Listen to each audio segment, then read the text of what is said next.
We're going to continue in 2 Corinthians, chapter 1, 15 through 18. I'll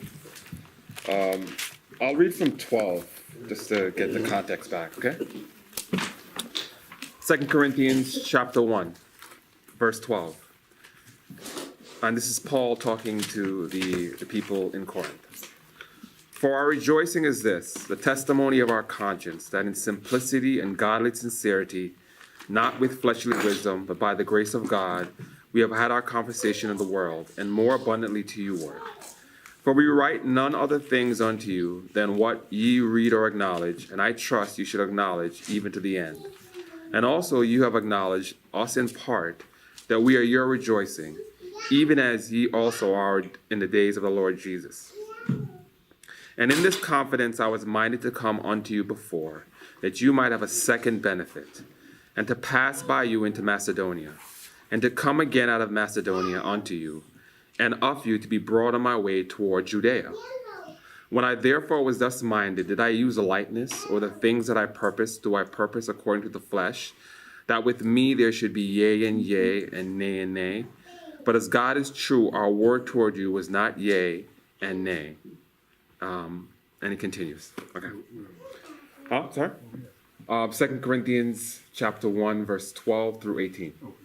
All right.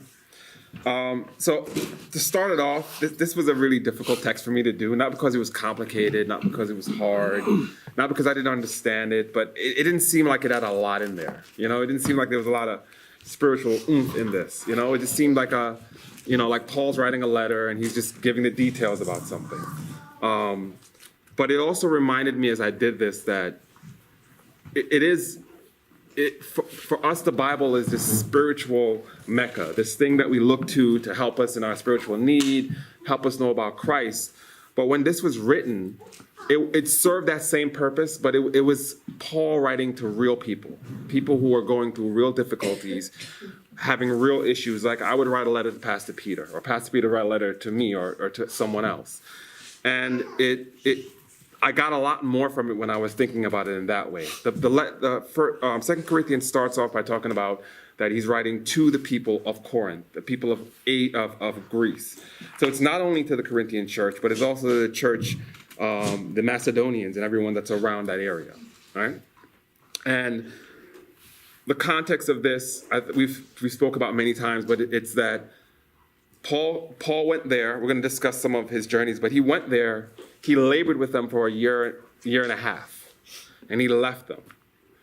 And so he labored with them. They knew him. He was with them every day, daily, preaching the gospel to them. He went to the synagogue. He worked. He was a living example to them for about a year plus. Now he's away. They're hearing exploits about him. They're hearing about the things he's doing. There are other people coming in, Judaizers, people who claim to be Christians, people who are professing Christianity, but they're bringing in these other things, works. They're also complaining about Paul.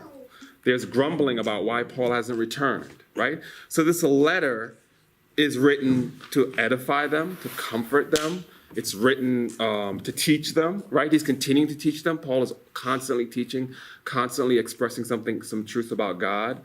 But at the same time, he's addressing these issues before he comes. We're going to find out in chapter 2 that he's saying how sorry he was, how he's hoping that the letter that he sent before and the subsequent letters, I read that this is basically really the fourth letter he wrote to them. He's saying, I've written some hard things to you, you know? I'm coming to see you again, and I want to set some things straight, right? And so having this stuff in mind is going to make this make a little bit more sense, because he's dealing with the human side of everything that they're going through, as well as the spiritual things. He's addressing things. So we're not going to know some of the context of this because we don't know what's happening at that time. But there's a lot of grumbling. There's a lot of complaining. They're not accepting Paul as just the Apostle Paul, the way that we see him, but they're accepting him as a man who has other people who also are considered to be very holy, very godly, important people. And we're going to learn later on in chapter 2 and as we go along that these people have a lot of influence. And so Paul is addressing these people. He's addressing their spiritual situation. And he's also teaching us something in the near future, right? Because he's been inspired by the Holy Spirit. All right? So with that in mind, hopefully this will make a lot more sense to you, okay? So we got to remember when we read the Bible that it's in some kind of a context. It's in a real place. These are real people being inspired by God to write. And so some things in here are going to be applicable to that time, and some of these things are going to be universal to us. And it really helped me to make more sense of this, and I hope it helps you. So let's jump into verse 15, right? It says, "And in this confidence I was minded to come unto you before," right? Once again, this "and," this it's referring to something that came before. All the things that he was talking about before. Hopefully, I'm not going to rehash everything. We'll discover as we go. But the first thing I would ask in reading this, I want you guys to be as you're reading and studying, always asking questions. What does Paul mean by confidence? What is confidence? What does he mean that he has confidence? Confidence in himself? Confidence in the Holy Spirit? Confidence, what is he talking about? In this particular thing, Paul is saying he was confident that the people of Corinth would understand, right? They everything he spoke about before, they would understand him, what he's trying to say here in this letter, right? And hopefully we, being students of history, reading other parts of Scripture, kind of understanding what Paul went through. Like, I would encourage you to read Acts 18, which talks about his time there and all the subsequent things that Paul did, right? He's saying Paul was confident that they knew, and I put some points here. The one, that the believers are consoled by God, right? That God is the great comforter. And they're also consoled and comforted by other believers. And in this particular case, they're consoled and comforted by him, right? And that's exemplified in verses 3 and 4 of 1 Corinthians. And he says, "Blessed be the God, even the Father of our Lord Jesus Christ, the Father of mercies and the God of all comfort." In this case, he's saying God is the God of all comfort. He's the Father of mercies. He's the one that you turn to when you're in dire situations.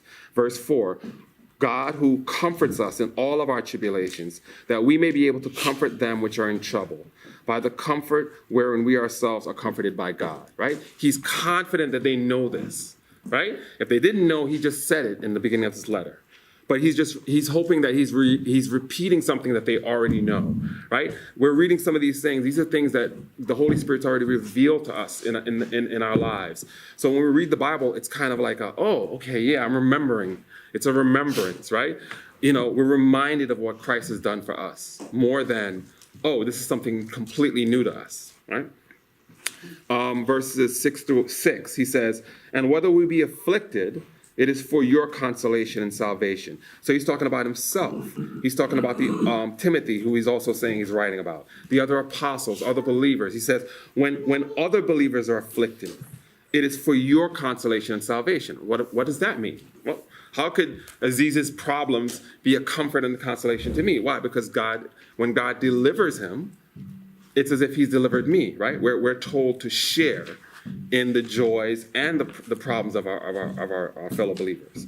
And it says, "It is for your consolation and salvation, which is effectual in enduring of the same sufferings," right? So he said, I'm confident that you're aware of this. I'm confident that you know this. Verse 11, "You also helping together by prayer for us, that for the gift bestowed upon us by the means of many persons, thanks may be given on many behalf." That when you pray for other believers, it is effectual.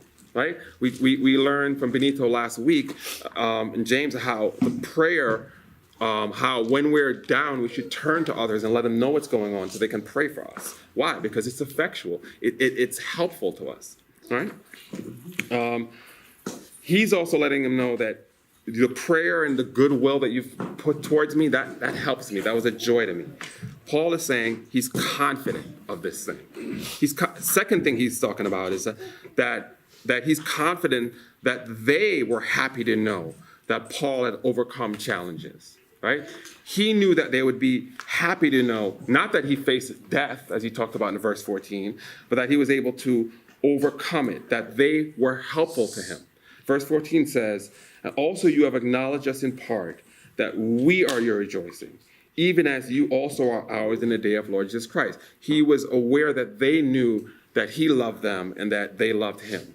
He was confident of that. He didn't think that he needed to repeat that to them.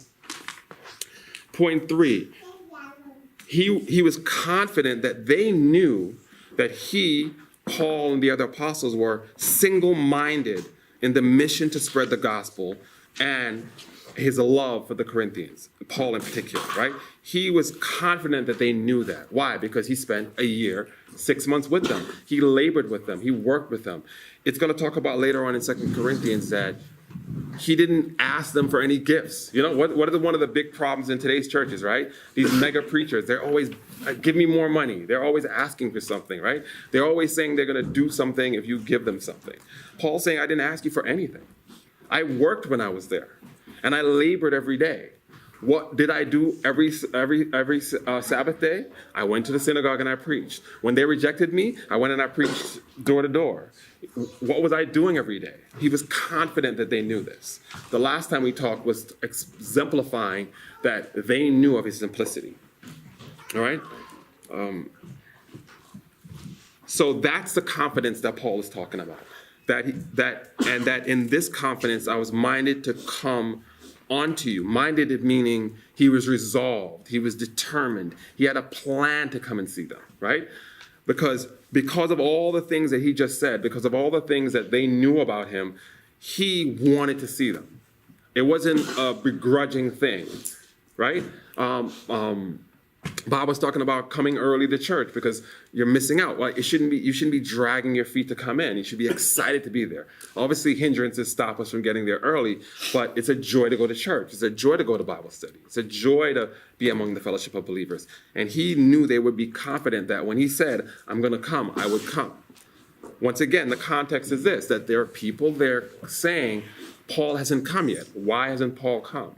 What's going on with him? Is he, is he too big for his britches now? Is he so famous that he can't come back to us? Did he lie when he said he was coming back? So these are the kind of things that is being addressed in this simple sentence that we can read really quickly and say, well, I'm trying to get that promise from God, or I want to get some kind of deep spiritual truth. That's a deep spiritual truth.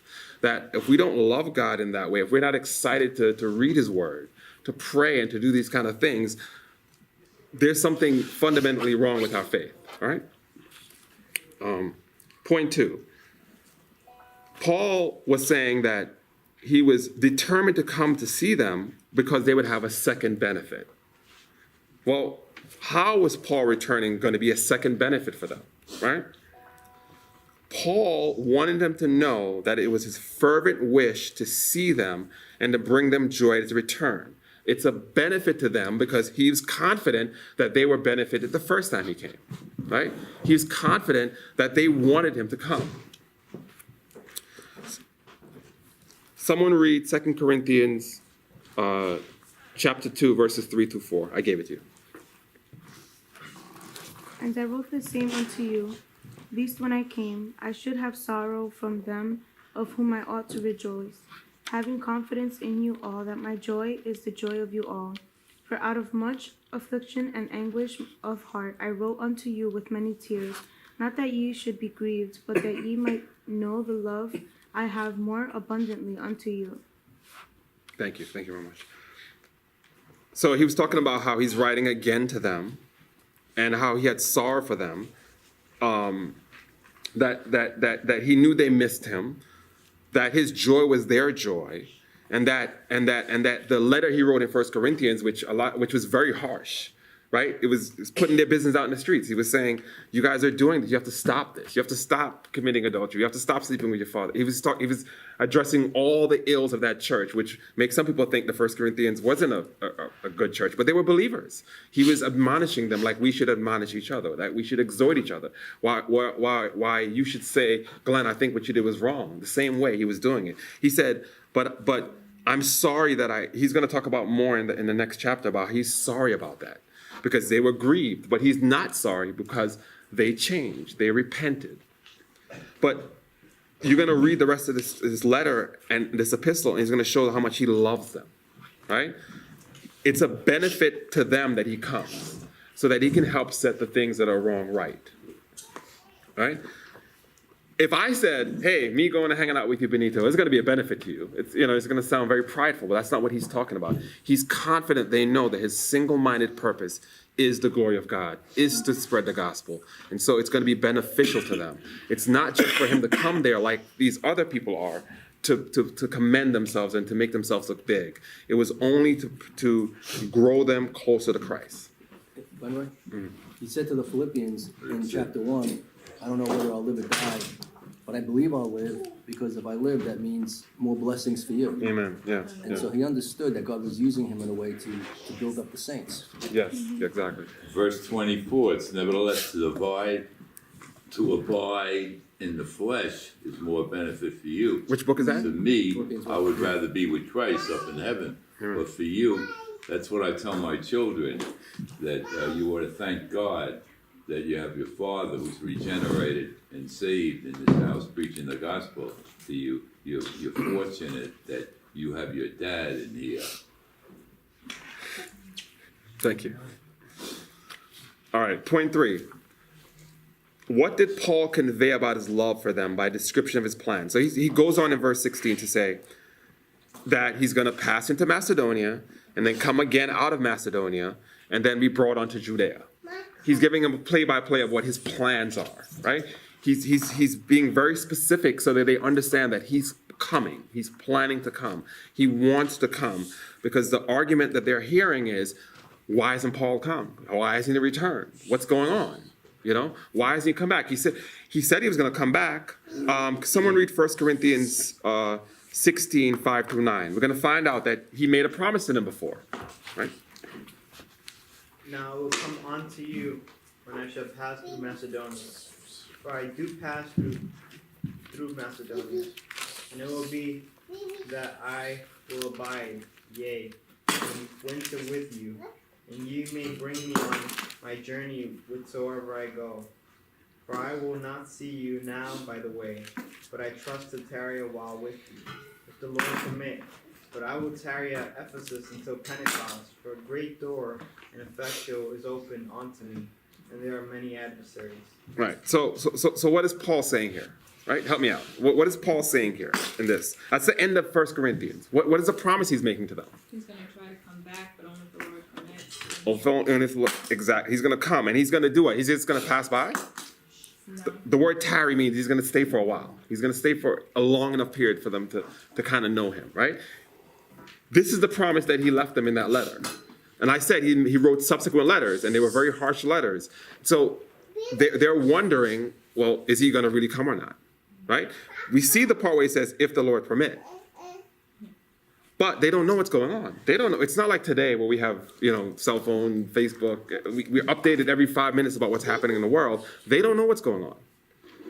They may or may not be receiving the letters. They may or may not be getting different news about what's going on with Paul. But they don't know. And they're worried. And they're concerned. And also they're grumbling. Yes? Random question. Do you know how long the period was until he did return?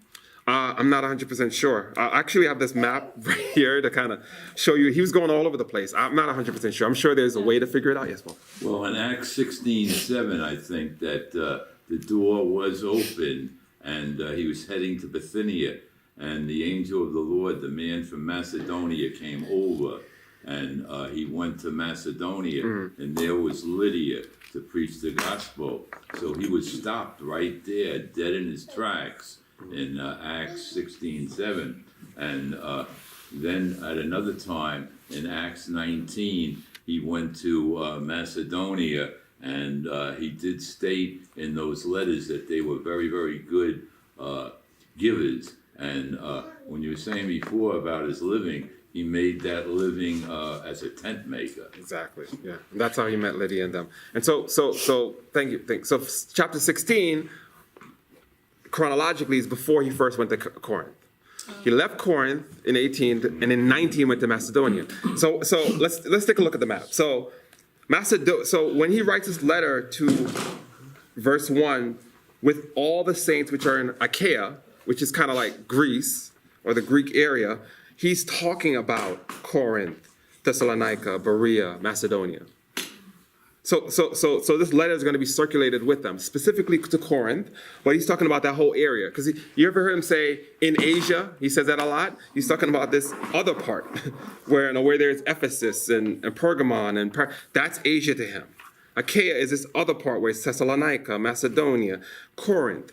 And so his description here about going into Macedonia and coming back out of Macedonia, he's saying, I'm gonna pass by you, right? And I want to see you so much that I'm gonna pass by you, go to Macedonia, and when I'm coming back from Macedonia, I'm gonna pass by you again. And I'm gonna tarry, I'm gonna wait. It sounds like it's just, it's just a sentence thrown in there. But what he's really saying is like, it's imagine someone saying, I'm coming to New York, I'm gonna be in upstate, but I'm gonna come down to New York City, even with a car driving, that's a good distance, go back up to upstate, and then I'm gonna come back down again, just because I wanna see you, just because I miss you that much. That's what he's really saying. So when you looking at this, I can't really get the map distance, but it's a big distance. So below there's a key, right? His first journey, once he was, when he left Jerusalem, he went from Jerusalem, he went through Antioch, and he went through Lystra, and he went through Asia, right? He hit Ephesus first. He went all the way up. He went through Philippi and Thessalonica and Berea, and he went down to Corinth. His first trip, right? He stayed there for a year plus. He comes back again. His second journey, he does this. The first journey he doesn't even go to Corinth. Second journey he goes to Corinth. His third journey. Now think about it. Jerusalem. Look how far Jerusalem is. Even if we were flying a plane, it's a good distance. He's traveling all over these places. The point of this map, I had it all worked out, but it's not making sense to me now. The point of this map is it's not easy to go there. It's not an easy trip. He's traveling across the land. He's going to all these different places. So going to Corinth is out of his way. There's no, if it wasn't for the gospel, if it wasn't for his love of them, there's no reason to go to Corinth. It's not on any route. It's not, see, it would make sense if he's saying, and he was talking about going to Antioch, and then he couldn't go. It's an easy trip, right? He's just traveling over land. Or even if he's going to Ephesus, it's an easy trip. But going to Corinth is out of his way. It's out of his way. And so him describing his plans here in verse 16 and his plans in 1 Corinthians is saying, I'm confident that you know that this is that I really want to come. And we had learned earlier that in verse 9 of 2 Corinthians that he had a sense of death in himself, that he couldn't trust himself, that he was delivered from a great death, that he was in peril for his life. So I think that's covered by if the Lord permit. Right? I was almost going to die, and I still wanted to come see you. That's why I wasn't able to come. And I'm so concerned about seeing you that he wrote this whole second epistle just to get them prepared for him coming, to give them hope that he was coming. And he's going to talk about later on in the book how he wanted them to be prepared for him. He wanted them to have money ready to help the other saints. He wanted them to know that when he comes, he's going to be very kind to them. Don't expect him to be harsh as he was in the letter. The harshness in the letter was so that they would repent. Now that they've repented, it's joy again, right? So he's looking forward to seeing them. That's what the whole point of this letter is. There's other spiritual things, but it's also a practical letter to them saying, hey, I'm coming. It's like you sending a text to someone saying, I'm going to be there soon. And this is what we're going to do when I come. And I'm sorry for all the things that happened the last time I wasn't there. All right? Well, his first missionary journey, I think, comes up in Acts 13, right? Mm-hmm. Where he's going to Antioch. Antioch, and that's, if you look on this, it's one of the first parts of his trip. And then in Acts 20, with the sovereignty of God, I mean, that is amazing, where he was going to Asia Minor. Now, does your calendar say, that Asia Minor is in Europe? Because Lydia was the first one saved in Europe, so yeah. He heads over there. Mm-hmm. So that is an amazing thing, what takes place with this man. Yeah. So he's traveling all over without a car, without a plane. This is a very difficult. These are difficult trips, and he's working along the route, right? It's not like now where pastors are going, they're getting paid to speak, and their flight is taken care of, and their hotel's taken care of. He didn't know if he was going to have a place to stay. He didn't know if there was going to be lodging. And we're going to find out later on that he's being beaten. He's being chased out of areas, right? He got chased. The beauty of the Bereans was that he got chased from the last place he was, and they accepted him. That's what made it even sweeter, that they looked at the scripture to see if it was so. He got ran out of the last place he was in Thessalonica. He got ran out. He's getting run out of places, right? And so he's saying, I'm confident. Did you know that I'm being chased, killed, kicked out of places? I want to see you. Like, I'm not trying to go see you, but the gospel is of first importance. That's a really good point, because I never really thought about that before, but just think about your own lives. Would you ever go, like, if you look at this map, the key is 250 miles is an inch. Yeah. Right? Yeah. So some of these journeys are over 1,000 miles or close to 1,000 miles. Would you ever go like 500 miles away, not knowing whether there's a place to stay? No, you're going to be booking everything in advance. Like you go to Chicago, right? Yeah, Every once in a while, everything's booked. Yeah. Right. And you would never go to Chicago just, I think I'm going to go to Chicago tomorrow. You know what I mean? Like, you wouldn't do that. And he was going all over the place. And I got Pastor Peter on Nothing. speed dial, just in case. Yeah. Not gonna do you much good. So like you start physically looking at the expanse of it, it's mind-boggling. Yes.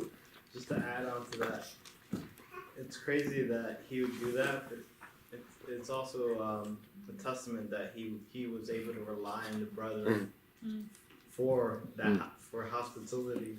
You know, they were hospitable.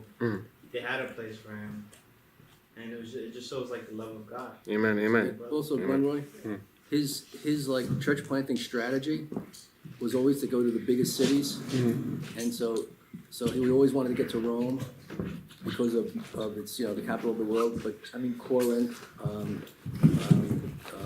Ephesus, he hit big cities, and then from the big cities, when people got saved, they went to the smaller places surrounding it. Yeah. So Corinth was on the map in the sense it was a big place, Yeah.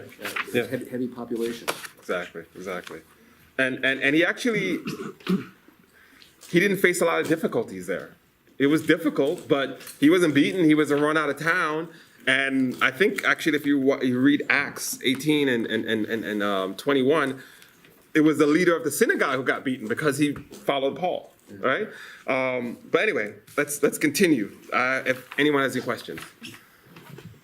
Like I said, this stretch was like, oh, okay, he's talking about Macedonia. He's coming out of Macedonia. What does it have to do? I had to look at a map to kind of realize what this meant. But like I said, in 1 Corinthians 16, he's made a promise to them. He's basically saying I haven't forgotten my promise. I didn't forget. The verses before are talking about, well, this is why I didn't come. But I am coming. I'm so confident I'm coming. I'm writing another letter letting you be prepared to know that I'm coming. So you get all your things in order. All right? Now, verse 17. So now he's addressing the issue of the people complaining about why he didn't come. Where is he? Is he a real apostle? What's going on with him? I heard all these things about this guy, Paul. And is he really an apostle? Did he really know Jesus? All these grumblings are happening because he's not there. And they don't know how to deal with these controversies. So he says, when I therefore was thus minded, when I was therefore purposed, when I made this plan for you in 1 Corinthians 16, did I use lightness? Was I fickle? Was I just throwing stuff out there, right? Or the things that I purpose, the minded and the purpose is the same word. The things that I purpose, do I purpose according to the flesh? That with me there should be yea and yea, or nay and nay, or yes and yes, or no and no, right? Is this something where I just was like, I'm just gonna, all right, I'll stop by Corinth, or I may come, I may not come, Oh yeah, Aziz, let's hang out sometime next month. Yeah, let's hang out. No, it wasn't that. It wasn't from his own personal desires. It was. He wrote it in Scripture that he's going to come, right? Do you know me well, right? He's saying, point one, knowing my character, being confident that you know my character. Do you really think I was not serious about coming? You have a question? Do we have Christians, do we have confidence between ourselves and among other people? Do we have that confidence? Oh, I'm gonna talk about that. Yeah, that's the question I want everyone to ask themselves privately. Do you have confidence? I wanted to call this, is your word true? Last time we talked about would someone seeing your life be able to say you're a Christian? Would they accuse you of knowing Christ, right? Would they accuse you by your actions of being with Christ, or they would not be able to tell any difference? Now it's going to be, can your word be such that you can say, I'm going to do this, and they say, well, Glenn's going to do it. Pastor Peter's going to do it. I like how the ESV has verse 17. He says, was I vacillating when I wanted to do this? Do I make my plans according to the flesh, ready to say yes, yes, and no, no at the same time? Exactly. So it's like I'm not just willy-nilly. Like I'm not, Right. This is not just me, just spurious. Yeah, yeah. And it goes back to the Great Commission not stopping at evangelism. A lot of times we get real hyped up about leading somebody to the Lord. But then we just be like, yo, go find your church. Jesus will take care of you. But he said, teach them to obey everything that I commanded you. That's a lot. And that takes a lot of intentional time and intentional laboring. That's not like a microwave process. Yeah, it's discipleship. Right. Discipleship, step to step. Yeah. I'll add that in anger. Yeah. Thank you very much. Yeah, exactly. So Paul trusted that his character and actions with them and what they've heard about him would be enough for them. And just like Ray said, does your actions and character and words, does that express that? I want you to answer that. I'm not going to ask anyone in particular, but that should be something that concerns you, right? We're not supposed to make oaths. We're not supposed to say, "Oh, I swear on God." We should not supposed to do that. So how do people believe us? Like, if I make a promise to do something, I'm going to do it. We're supposed to move John. Dan, I was a little fickle when he was like, "Are you ready?" I was like, "Oh yeah, I'll be ready." He asked me again. He's like, "Glenn, are you coming?" I knew I promised him, so I'm gonna go. I made a bunch of promises to some people for that day, but I'm gonna keep my promises. I'm gonna keep my promises. Video now. You're on video. And the van is gonna be rented. But Dan knew that once I made a promise, it's gonna be done. He might have to remind me to do it, but I hope I don't come off as a person who says he's gonna come but doesn't come. Right? Yeah. That's what I want you to get from this. Paul, are we confident? The same way Paul is confident, not being an apostle, but we're all expected to tell the truth. We're all supposed to live godly, right? Could someone read 2 Corinthians 4, 1-2? Therefore, seeing we have this ministry, as we have received mercy, we faint not, but have renounced the hidden things of dishonesty, not walking in craftiness or handling the word of God deceitfully, but by manifestation of truth, commending ourselves to every man's conscience in the sight of God. Thank you. Paul was confident that that's what he was doing. He was confident that they should know that, right? And he's and remember, this is in the same letter. He's going to say this later on, right? If they're not doing that, he's reminding them they should be that way. This is what God expects of me. This is what I expect of you. This is what I expect of everyone here. This is what I expect of myself, and I want you to hold me accountable to that. Glenn, you said you're going to do this. Why didn't you do it? Right? He's not upset. He's not writing this in anger.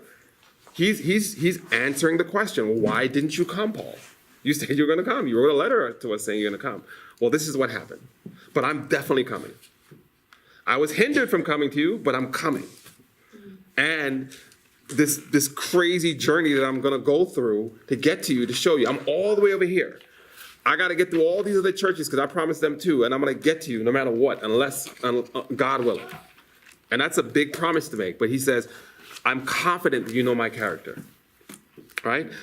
He's saying his ministry, that is because he received the ministry from God with mercy, he's not going to faint from these promises. He's not going to faint from the journey. He's not going to faint in this mission. Right? That he's going to renounce the hidden things of dishonesty. That he's not going to be crafty or handle the word deceitfully. So he's saying, did I use lightness? Was I fickle?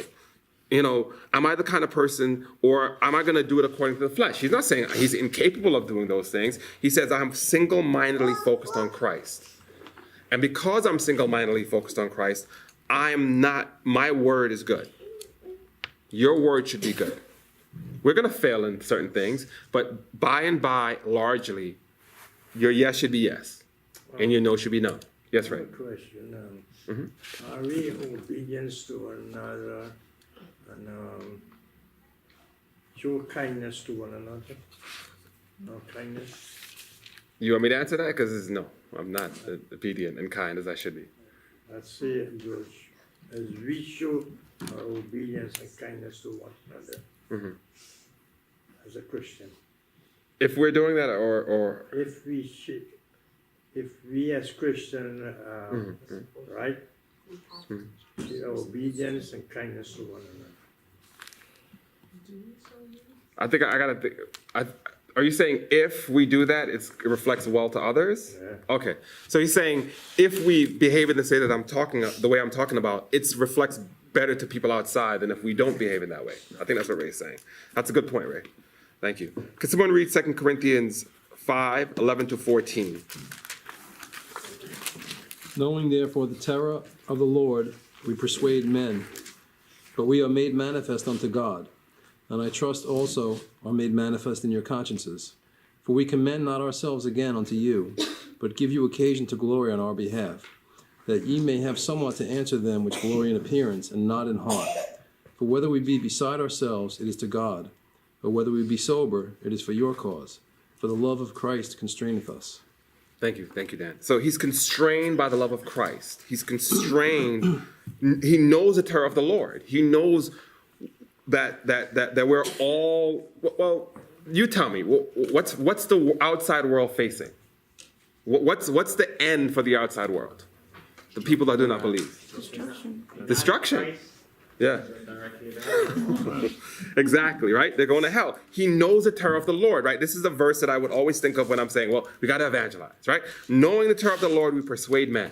Knowing the terror of the Lord, we evangelize. Knowing the terror of the Lord, we got to tell them. We got to let them know what's going on, right? I can't let my neighbor, I can't let this guy, no matter how much I like him or dislike him, I can't let him go to hell without letting him know that there's a way out, that God will save him. Yes? So then what you were saying, as far as that word flesh is concerned, Paul was not in the flesh. He said, put no confidence in the flesh. For they that mind the things of the flesh are after the things of the flesh. But they that mind the things of the Spirit are of the Spirit. Paul was a preacher. He never preached a lecture. And basically, the Christian is no longer governed by the world. Paul was not governed by the world. You think of the lust and the pride of life would be maybe the Greek word there, I never use this, is sark, on the word flesh. There's 5 words for flesh. So Paul was not in this world. He was regenerated, and basically we're governed by the world, the unsaved. And as far as the enemy is concerned, the world is organized by the devil and his powers, and that we must put on the whole armor of God that we might be able to stand against the wiles of the devil, just to be able. He used the word able, the pastor, in the preaching, that we are just able to stand. Amen. So this is all organized by the devil and what's taken place. It's like if you weren't a Christian, you would think it was like a movie with the Godfather, with the devil and the enemy against the Father, the Son, and the Holy Spirit. And here is Paul, that he's no longer governed by the world, and that as a Christian, are we governed by the world? Exactly. That is the whole thing. So he didn't come in the flesh. He came there letting his yea be a yea and his nay being a nay. And so many Christians have disappointed me where they really don't let their yea be a nay and a nay. And they're regenerated too. And it's really sad on that. and you should really let your yay be a yay and your nay a nay when you say you're going to do something to do it, you know? Amen. Thank you. Yeah, I mean, that's exactly what I was thinking about. I remembering times that I have, according to the flesh, quickly said yes to something, probably just to like save face or like appear a certain way before someone, without even considering, well, is this realistic for me to do, or can I fit this in, or am I just saying this? Like so many times I have said yes with wrong motives, with just like, well, Yes. I should do this, I have to do this. So in that sense, that I was making plans according to the flesh. Yeah. And just think about it. You're also not leaning on God to say, is this a good thing? Pastor Peter had a Bible study, I don't know how many years ago, about there's good decisions and there's better decisions. And there's a good thing you could be doing. Like, it's not necessarily bad to listen to music at this particular time, but you could be studying, you could be praying. There's a good and then there's a best, What's the best use of your time at that time? Think about it. You don't always have to answer quickly. Be sure, be confident, be someone that takes your time. Ray, I'm going to just continue running. Do you have a... Why Paul was talking about why Paul was preaching? Why Paul was preaching to the Gentiles and the Jews to become Christian? Because he didn't want anyone to go to hell. Right. All right. Thank you, Ray. So another point in that, remember, I'm picking these verses because they're in the same letter. He's going to address some of these later on. It's not a different book, even though they all speak together. But he's building on these points. So when he gets to 2 Corinthians chapter 5 of this letter, he's building on what he means here. And one of the things he talks about in verse 12 is that there are some people who are there who are glorying in appearance, not in heart.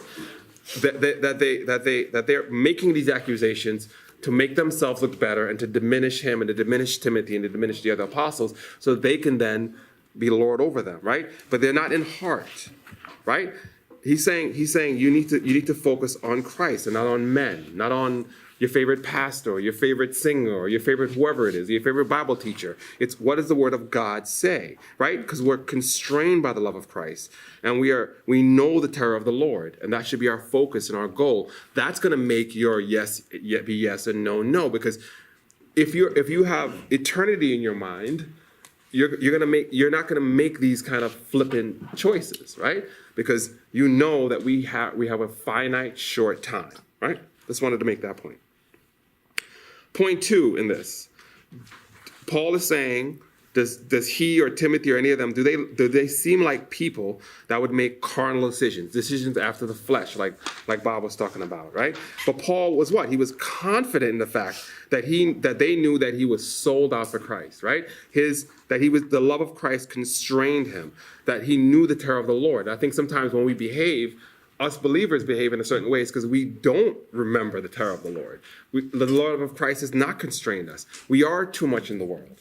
But we're not saying it to say, well, okay, to pick on every little problem you have. It's to encourage you to pray, to read, to be closer to God. It's a progressive thing to be closer and closer to Him. And so these are things that you're supposed to watch in your life to say, hey, I'm farther than God than I thought I was. I should be closer every day, but I seem farther away. This is knowing the terror of the Lord, to know that God requires us to be growing towards Him. If we're growing away from Him, hey, that's a warning sign. It's not beat yourself up. It's, okay, maybe I need to get in the Word more. I really got to remember that what it was like before God saved me, right? And so, once again, he's confident. And I want to talk about, now, they may not have been aware of some of these things because this happened after his first visit, but I want you to kind of understand why Paul was confident and on some of the things that they may have seen in Paul over the year and 6 months. Can someone read Acts 21, 11 to 14 I gave you, to kind of see the kind of man Paul was, the kind of men the apostles were, right? These early believers, what they were going through. And when he was come unto us, he took Paul's girdle and bound his own hands and feet and said, Thus saith the Holy Ghost, so shall the Jews at Jerusalem bind the men that own this girdle, and shall deliver him into the hands of the Gentiles. And when we heard these things, both we and they of that place besought him not to go up to Jerusalem. Then Paul answered, What mean ye to weep and to break mine heart? For I am ready not to be bound only, but also to die at Jerusalem for the name of the Lord Jesus. And when he would not be persuaded, we ceased, saying, The will of the Lord be done. Think about this, right? If like we were talking about mystical things, right? If someone comes to me and says, Glenn, if you go to Chicago this week, you're gonna die. You go to Chicago this week, you're gonna get arrested. You go to Chicago this week, something bad's gonna happen. I'm not going. I'm not going. I don't have to pray about it to wonder what God's will is. I'm not going, right? Because in my flesh, I'm gonna be like, well, I'm not going to die. Why am I going there? Paul is going to Jerusalem knowing this is gonna happen, right? Just like Christ went and he said, you haven't taken it, I've given it my life. You haven't taken it from me, right? He knew what was going to happen. Paul also knew what was going to happen. This is the kind of man that they knew and they were around for years. He was writing letters to them, several letters to them, right? They knew his character. He said, I'm ready not only to be bound, but to die, right? So he's being warned about it, right? We have this map about his trip, and that last trip, right? Where and remember, the other parts, if you can see the lines, he's going across, he's going through Asia, he's going to Thessalonica, he's going down, he's traveling across.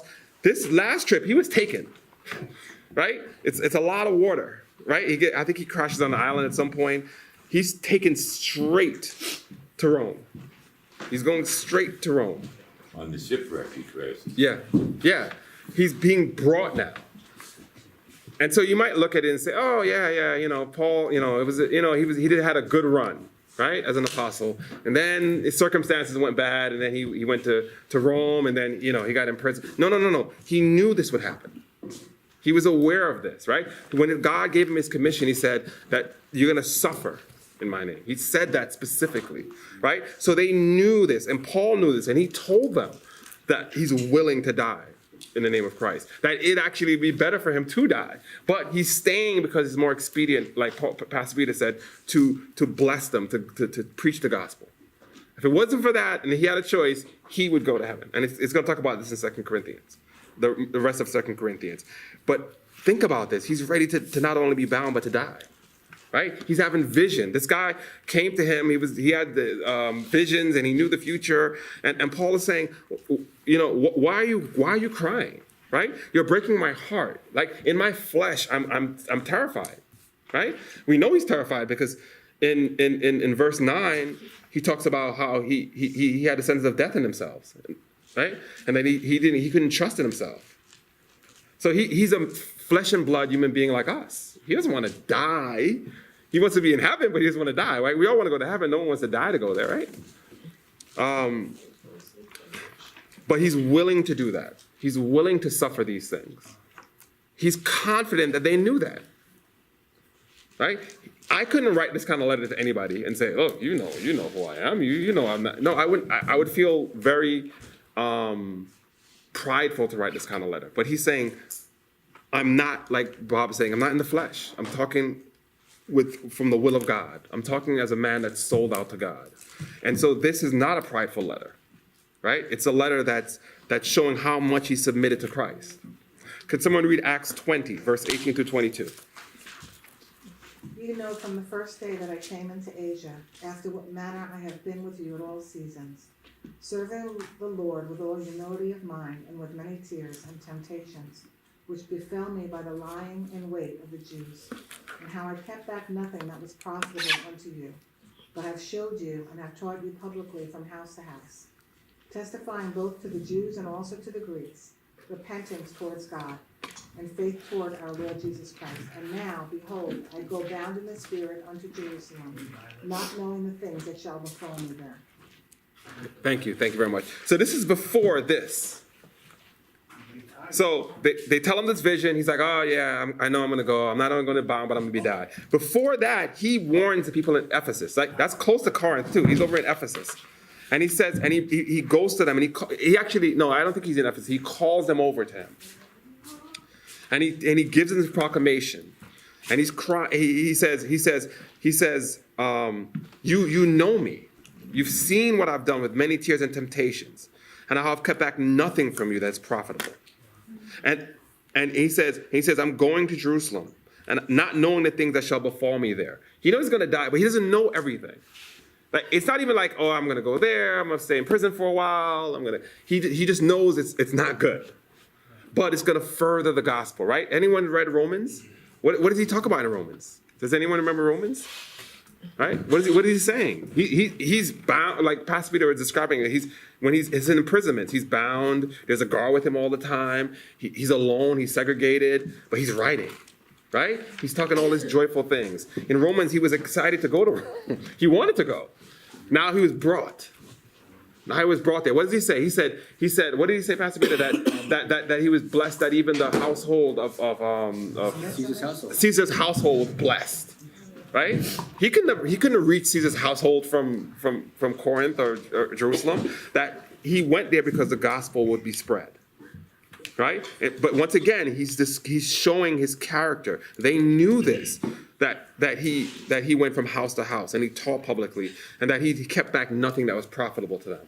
They were going to have a second blessing because of that. Yes, Bob. I just want to say, with two brothers in here tonight, before your study, I went to that verse. Mm-hmm. Now, in the order of salutis, the order of salvation, that comes up number 3. Regeneration, conversion would be 3. Repentance and faith. And that's what Paul preached, door to door, telling the elders at Ephesus exactly what he had done. And we were just reading that half an hour ago in here, that verse. It's amazing that you went to that verse. Amen. God is good. God is good. So once again, he's not in the flesh. His word means something. Our words should mean something.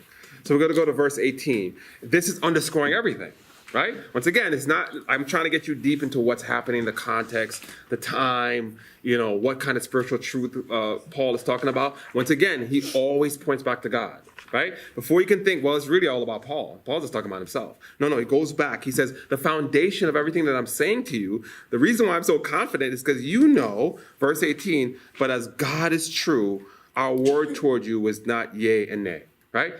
God is true. I'm sold out to Christ. This is what God requires of me. You know me. God is true. Paul knew that the foundation of of godly character is God's very own character.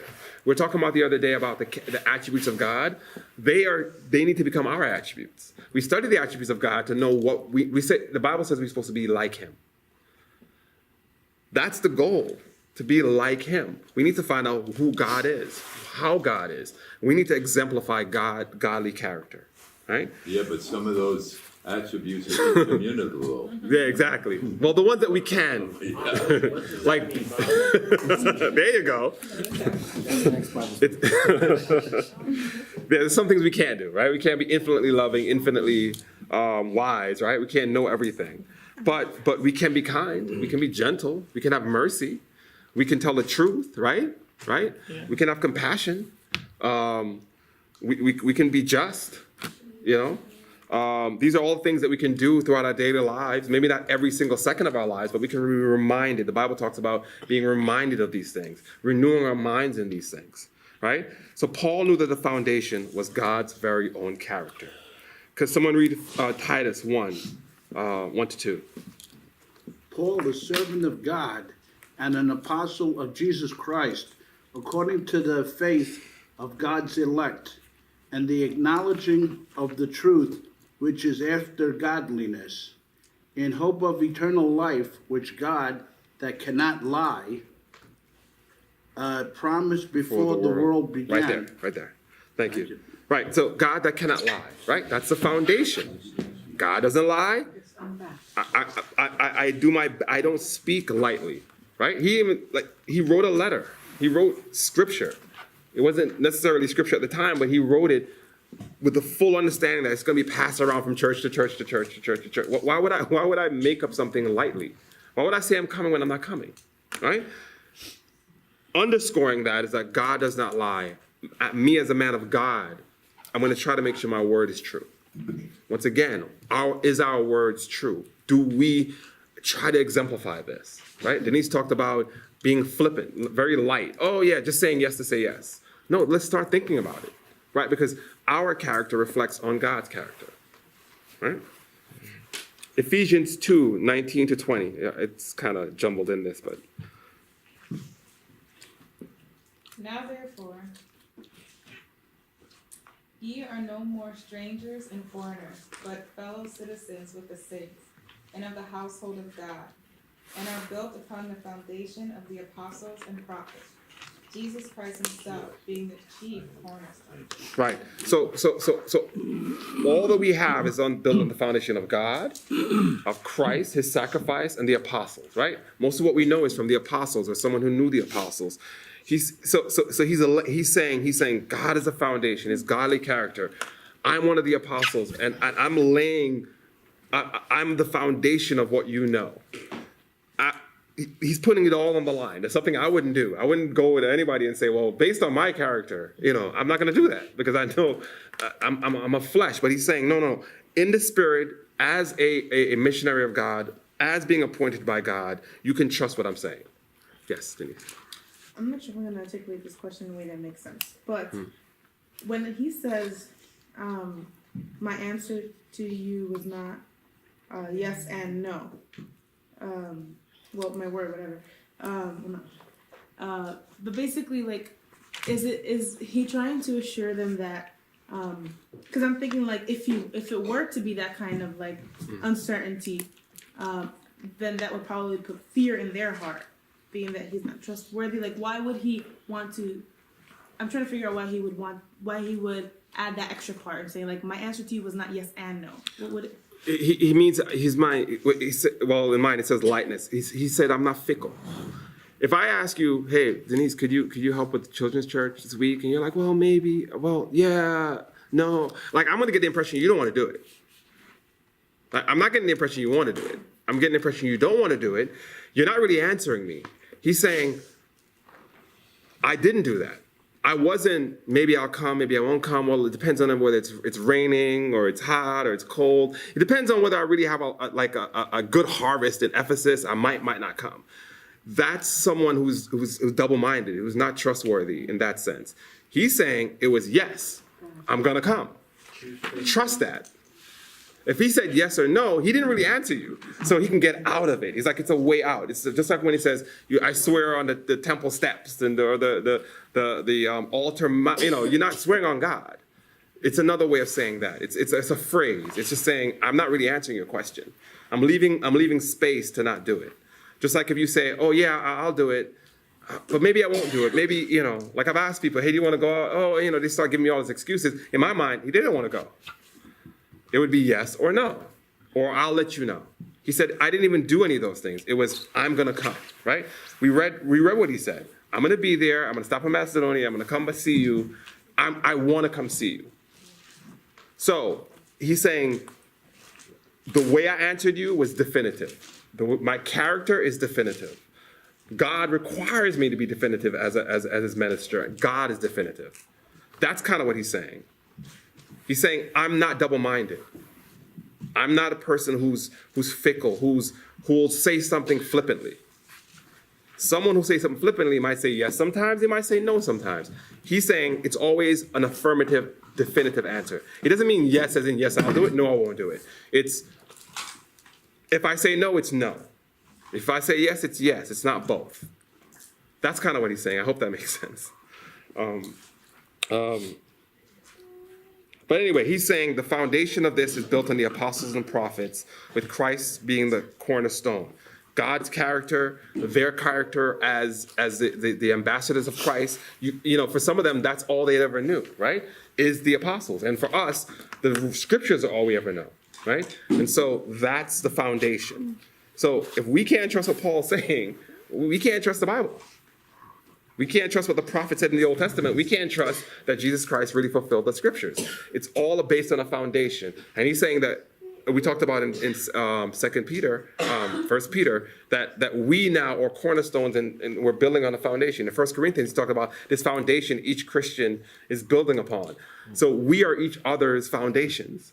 So we got to start saying what's right, backing up our word, not just throwing words out there, right? That's something I have to work on, to be very careful about the things that I say. Not saying you can't make mistakes. I can't say you can't say, oh, I was going to go here, but something happened. You know, well, Benito did a Bible study. He was talking about saying, if God wills, like was it God willing? Not just saying it as an excuse to not do it. God willing, saying, I hope I'm going to do it. I'm going to do it unless some injury stops me. Not God willing, but I really don't want to do it. And any excuse that comes up, I'm going to say, well, yeah, God wasn't willing because I was tired that day, right? That's the difference. I think also Paul seems to always be coming from a mindset of edification. Amen. Build them up. That's always his goal. Is edify, edify, edify, edify.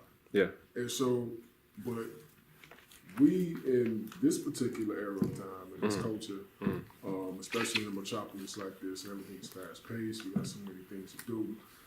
We're more so in a state of mind of, well, can I really fit that into my life? Exactly. You know what I'm saying? So we struggle with the cares of the world being the priority. Not that we want it to be, but we're fighting with, trying to get that out of the way so we can be like edify, edify, edify.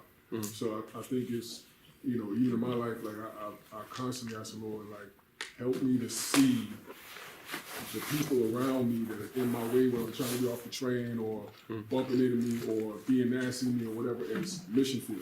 Or the believers that I know that have abandoned me, and not, been there for me or whatever. Help me to understand that they need your grace just like I do. Amen. And it's about edification. It's Amen. not about, can I work this? Do I have time for this? So he's not coming from that standpoint, but we kind of get stuck there, I think. Amen. Amen. Yeah. But it's, Aziz? Yeah, I just also want to add because I mean in this context Paul is more so I guess concerned with like the brethren, but what he's saying, also applies to like our relationships with the lost and like because with the world it's like they're that way wishy-washy, their words don't have weight, but like if we as believers are apply this concept of having our words mean something and having our words have purpose behind them and things of that nature, and being solid in our foundation and solid in our beliefs, that makes the whole book, as God is true, we are true as well, and they can see that being I think that's what he's trying to say. I think he's dealing with a particular issue. Rather than taking the time to just defend themselves, he's pointing it back at them and saying, he's pointing it back at them. He's not just spending the time defending him, he's edifying them again. He's saying, this is how you behave. This is how you deal with this. This is how Christians should behave. Rather than saying, hey, I'm an apostle, you got to listen to me. I put whatever I say goes. He's like, do you know me? Have you seen my character? What is God like? I'm confident that I know you're going to acknowledge my letter. And now the burden's back on them. Am I living that way? Do I really understand what Paul did? Was Paul with me? He's reminding them of the things that he did. And it's an opportunity to teach them. And it's an opportunity for us to be taught how we should behave in situations like this and what our words should mean. So we've got to kind of wrap this up. But the last study, I asked the people who knew you would see Christ in your actions. This week, I want you to ask if your honesty is such that people will take your word for things without you having to swear or to put you under the Bible or, get someone else to vouch for you, right? I want you to look throughout the week and say, am I honoring the things that I say? Or am I exemplifying this godly character in my life? Can someone put their trust in a promise that you have? Just look, see. I'm not saying to beat yourself up if you don't, because we all fail, but just try to build that one godly character in yourself. And you're going to see a world of difference with how unbelievers see you and how they behave with you. Real quick. I think it's important to end on the foundation of the apostles' doctrine, and that it's very important to see that Christ is the object and the cross is the means. In Corinthians 2:2, I'm determined to know nothing but Jesus Christ and Him crucified. In Corinthians 1:17, I did not come to baptize, but to preach the cross. For the preaching of the cross is foolishness unto them who are perishing, but to us who are saved, it is the power of God. I'm going fast enough for you? Perfect. In Luke 6, it talks about the man who's going to build the house, right?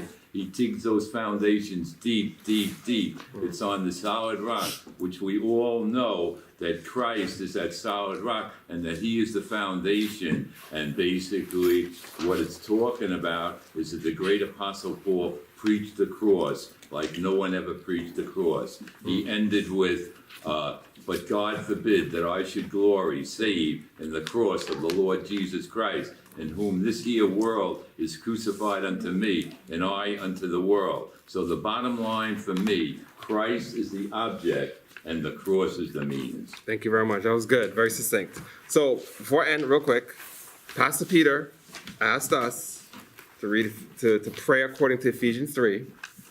And I want you to think that was your word. A lot of people said yes. When he asked to raise hands, I was like this, and I saw a lot of people didn't raise their hands. This is something that you can now. Is your word true? Right? I was very convicted this morning, so I prayed it this morning. It was a blessing to me. So I just want to remind you, you made a promise. This is to edify you. It's not just something Pastor Peter wants you to do so you can all read the same verse with him. It was very edifying to me. Make your words be, if you don't have to do it, but you said you would. All right? Just want to remind you that. So let's pray.